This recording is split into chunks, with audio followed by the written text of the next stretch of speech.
Hey members, welcome to the very first ever workshop in Essence Essentials membership called Consistency Without Burnout, a simple system for showing up online. I set out a poll last week about what you guys wanted to hear about the most this month, and I got consistency. So I built this workshop out to focus on consistency. I get the consistency dilemma. There's a lot that goes into staying consistent over time.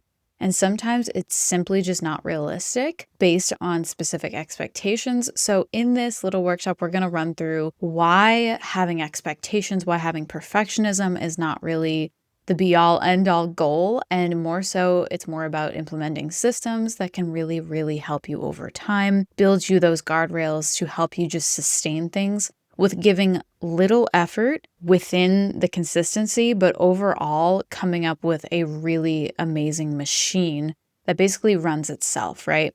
We don't want to have decision fatigue on the daily. We want to be able to just implement something that we can manage that's already set up for us. And that's really my approach here. So if that sounds like music to your ears, as I say, let's get into this and get started. So first things first, consistency isn't a discipline problem, it's a systems problem. So a lot of the time we think, oh, it's just me and how I don't work with schedules. I'm just not a schedule person. Maybe you're just very creative. You kind of go with the flow in life. Consistency isn't necessarily dependent on your personality. Yes, there is some elements to consistency that will be much easier for you if you are somebody who can implement schedules and you work well on a calendar. That all can definitely benefit you. But at its core, consistency really is about the systems that you don't have in place, and it causes you to put in way too much effort in the moment to where it feels unsustainable. And when something's unsustainable, it immediately is non-consistent, right? So here's the real reasons why business owners fall off with content consistency. The number one reason is content isn't yet driving results. The results build momentum and motivation to create, right? So that's all about seeing the cause and effect of you creating content. You won't always see this in the beginning, and there's no standard for when you are going to see these results. That downside of content creation is nothing is going to just say, yes, you are going to be successful in this amount of time. It really is dependent on your effort, and this effort can be done in literally a limitless amount of ways. And that is why content creation can be so overwhelming, but this is one of the main reasons. Time constraints with combined standards. Perfection drives the feeling of wasted time, right? So a lot of the time we are tight with our schedules, this is not to say that content creation cannot be done on a very tight schedule, but combined with your standards of perfectionism, this is what can make things feel like you're wasting your time. If the little time you're putting into it is not getting you results, right, from the last bullet point, that is where things start to feel like wasted time and wasted effort. The last reason would be there's no clear MVP, which is minimum viable product, when it comes to creating content up to standard. So kind of similar to what I was saying before about the time constraints and feeling like you're wasting time, it's similar to that in a way where you are not creating content up to a standard, but the truth is there is no standard. So there is no minimum viable product of like what content needs to live up to, what it needs to achieve. It really is all up to you to be the judge of that. And that is one of the main reasons business owners fall off. And what I say here is good enough can feel like we're sabotaging our own efforts. So for you to think, okay, I don't know if this is enough, but I'm going to just say it's good enough, you might find that one content piece maybe doesn't perform. And then you feel like, well, maybe I should have tried harder. Maybe it's not perfect enough, but typically that's never really the reason. Okay, we'll get into that. This is really where my sustainable consistency framework comes in, okay? I have been a social media manager for 5+ years, and over the past 7 years, I've been a content producer. So photography, videography, graphic design, doing content strategies on YouTube, Instagram, LinkedIn, TikTok even. this is really where my background is based in, is social media. And I've basically in recent years transferred this over to long form content.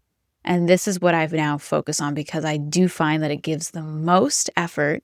It gives you the most results with the least amount of effort is long form content creation. So you'll see me mention both in this little workshop, but this is my sustainable consistency framework.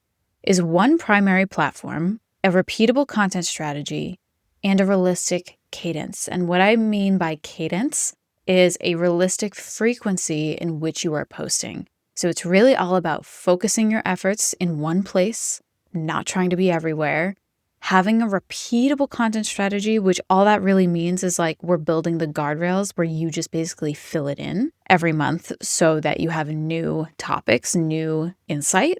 And then lastly, the realistic cadence is speaking on the frequency in which you create and the frequency in which you publish your content. So on this page is really me just giving you an example of what this could look like.